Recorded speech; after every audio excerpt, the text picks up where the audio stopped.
날씨에 비유를 하곤 해요, 기분을. 이제 예를 들어서 흐리고 비 오는 날로 생각하면 될 것 같아요. 우울감을요. 우울감을. 네네. 그래서 비 오는 날은 되게 흔하죠. 누구나 우울감을 겪을 수는 있고요. 약간 좀 센치해지는 건 있죠. 근데 우울증은 그 깊이와 길이 모두 다 달라요. 비가 정말 많이 하루 종일 비가 오는 날이 한 2주 연속으로 거의 매일 지속되는 거를 경험하시면 정말 세상을 바라보는 시각이 좀 달라지죠. 네. 사실 의외로 주변에 그런 것들이 많습니다. 예, 주변 그 동료분들 가운데도 우리 주변 가족분들 가운데도 이런 불안함을 호소하는 분들이 굉장히 많은데 이게 사실 이런 것들이 최악의 말인 것 같은데 야, 왜 이렇게 너 나약해? 맞아요. 야, 너 왜 이렇게 약하니, 얘가? 최악이다, 최악. 그래서 방금 말씀하신 게 할 수 있는 최악의 말인 것 같습니다. 그죠? 이거 최악의 말이에요. 최악의 말들이 또 뭐가 있어요? 네. 근데 이게 우울증에 빠져들면 아까도 말씀드렸지만 나 자신에 대해서도 되게 부정적으로 보기 때문에 스스로도 그런 의심을 가지세요. 사실은 내가 나약한 거 아닐까? 내가 게으른 거 아닐까? 이런 의심이 본인도 있는데 다른 분에게 그런 얘기를 더 들으면 아, 역시 내가 부족한 거야. 이거 안 될 거야 라는 생각에 더 사로잡히게 되거든요. 이제 보통 솔루션까지 줘야 된다라는 압박을 많이 느끼시는데요. 사실 전문가들도 솔루션을 잘 못 드리는데 어떻게 솔루션을 드릴 수 있겠어요? 그냥 너 뒤에는 내가 있다. 힘들 때는 언제든지 연락해도 된다라는 메시지를 전달하는 게 제일 중요하다고 생각하고요. 진료실에서 가끔 듣는 게 갑자기 너 생각나서 그냥 잘 지내는지 연락 왔다. 이런 메시지들이 아무도 없는 것 같았는데 내 생각해주는 사람들이 있었구나라는 느낌을 되게 강하게 준다라고 얘기들 하시더라고요.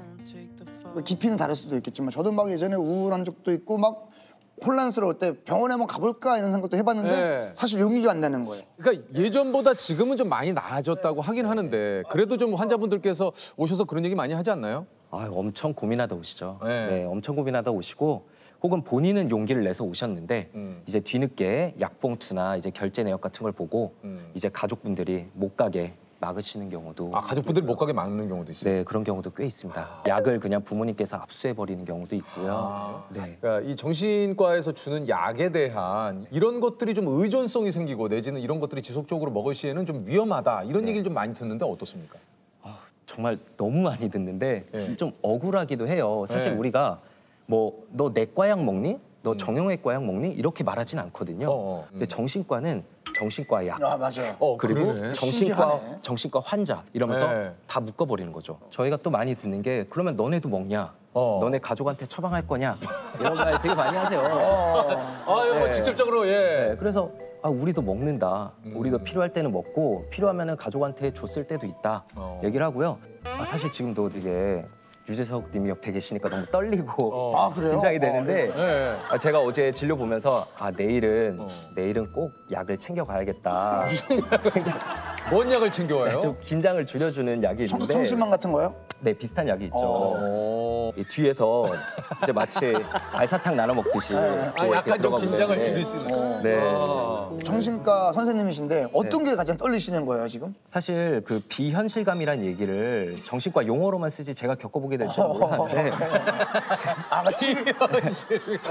이게 지금 진짜 현실인지 약간 좀 헷갈리네요. 그런 그럼 거 저는 어떻습니까? 덜 떨리는 것 같아요. 아 확실히. 아, 확실히. 현실감. 현실. 네. 아, 그 좀 처음 진료한 환자분이 좀 기억이 나십니까?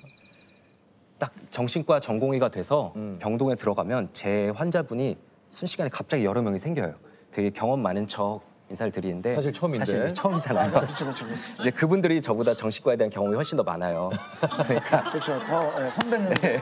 이게 선배죠. 자칫 잘못하면 그분들한테 수가 읽히거든요. 네, 그렇죠, 네. 그렇죠, 맞아요. 예, 이분 초짜인데. 네. 예. 잘 모르니까 두리번거리면서 다니고 뭐 이제 물어보고 막 이러잖아요. 그래서 저는 굉장히 초짜인데 어쨌든 그분들이 또 의지할 사람은 저밖에 없어요, 사실. 1년차 전공의는 주로 조현병과 조울증 같은 좀 중증 정신질환을 가진 분들을 담당하게 되는데요. 이게 좀 그 조현병이라는 게 구체적으로 좀 뭡니까? 이제 환청과 망상 같은 것에 주로 힘들어하시는 분들이죠. 그게 조현병이구나. 네. 처음 만났을 때 이제 본 분 중에 기억나는 분이 이제 하루 종일 이제 머릿속에 본인을 욕하는 소리가 들리는 거예요. 진짜. 그냥 환청인 줄 알면 흘려들으면 되는 거 아니야 그러는데 그 소리를 직접 겪게 되면 이게 환청이라고는 생각을 못 해요. 그럴 때 이제 사실 도움을 청할 거는 저밖에 없죠. 그렇죠. 그래서 하루에 정말 100번씩 저를 이제 막 부르세요. 100번이요. 예, 막 병동에 이제 간호사님들 계신 스테이션에 가서 이제 제 담당 전공의 불러달라. 그러면은 저는 다른 분하고도 상담하다가도 또 전화가 오고 이러면은 이제 그분의 마음을 알긴 아는데 그래도 저도 사람인데 그럼요. 이제 약간 지치기도 하고 그래서 제가 빨리 약을 잘 쓰고 좀 증상을 조절해 드려야 되는데 그게 사람 마음처럼 잘 되지도 않고 되게 답답하고 무력감을 느낄 때가 많았던 것 같아요. 그 조울은 뭐예요? 이제 흔히들 기분 변화가 좀 심한 사람을 너 조울증 있는 거 아니냐 이렇게 그렇게 얘기하는데 얘기를 좀 많이 하죠. 그게 또 대표적인 이제 오해죠. 그냥 기분 변동이 심한 정도가 아니라요. 이제 조증 상태일 때는 완전히 다른 사람이 됩니다. 잠이 줄어들어도 하루에 뭐 한두 시간만 자도 멀쩡하고 에너지가 넘치고 진짜요? 예, 그러니까 사업을 벌이고 돈도 펑펑 쓰고 그런데 나중에 후회할 때가 이제 많죠. 거기서 멈추는 게 아니라 내 스스로를 내가 아주 엄청난 사람이구나. 내가 능력을 가진. 더 나가면 이제 사람이 아니라 내가 신이구나. 대단한 존재였구나라고 이제 느끼게 되는 경우들이 있고요. 야, 이 조울증도 진짜 얘기 들어보니까 참 이게 무서운 병이네요. 근데 저는 한편으로 굉장히 감정 노동이실 것 같은 게 오시는 분들이 밝은 소식으로 오는 경우보다는 거의 대부분이 저 좀 도와주세요 선생님이잖아요. 대부분이. 감정에는 이제 전염성이 있다고 해요. 맞아. 그래서 이제 저희 교과서에도 나와 있는 내용인데 뭐예요? 자살률 1위인 직업이 이제 정신과 의사라고 하거든요. 오우. 진짜예요? 네. 그리고 저도 특히나 힘든 얘기들 많이 들었다 싶은 날은 나올 때 진짜 좀 뭔가 에너지를 다 쓴 느낌이고 세상이 좀 어두워 보이기도 하고 진짜 힘든 일이 많고 안 좋은 사건들이 이렇게 많구나라는 생각도 좀 많이 들고요. 가장 힘들 때는 좀 언제입니까? 아무래도 이제 저희는 환자분을 잃었다고 표현을 하는데요. 좀 먼저 스스로 선택으로 떠나실 때가 이제 제일 힘들 때죠. 되게 정적인 진료실이지만 응급실하고 비슷하다고 생각을 해요. 정말 죽음의 경계선에 있는 분들을 자주 뵙게 되거든요. 가끔은 다른 과가 부럽다 느낄 때가 있는 게 그런 때는 언제입니까? 뭐 피 검사나 뭐 영상 검사를 하면은 그분의 정확한 그 진단이나 그분의 이제 중증도 같은 게 수치로 나오잖아요. 네. 근데 저희는 그런 게 없어요. 이제 제가 진단 도구가 되어야 되는 거죠. 정신과 진료실은 굉장히 비밀스러운 곳이잖아요. 내가 제대로 진료를 하고 있는 건지 다른 분에게 검증받을 수도 없고 다른 분들의 진료를 제가 볼 수도 없어요. 그러니까 더더욱 무섭기도 하죠.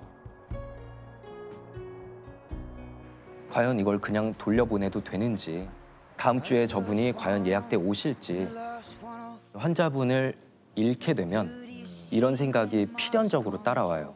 내가 아니라 다른 분에게 갔다면은 금방 나을 수도 있지 않았을까?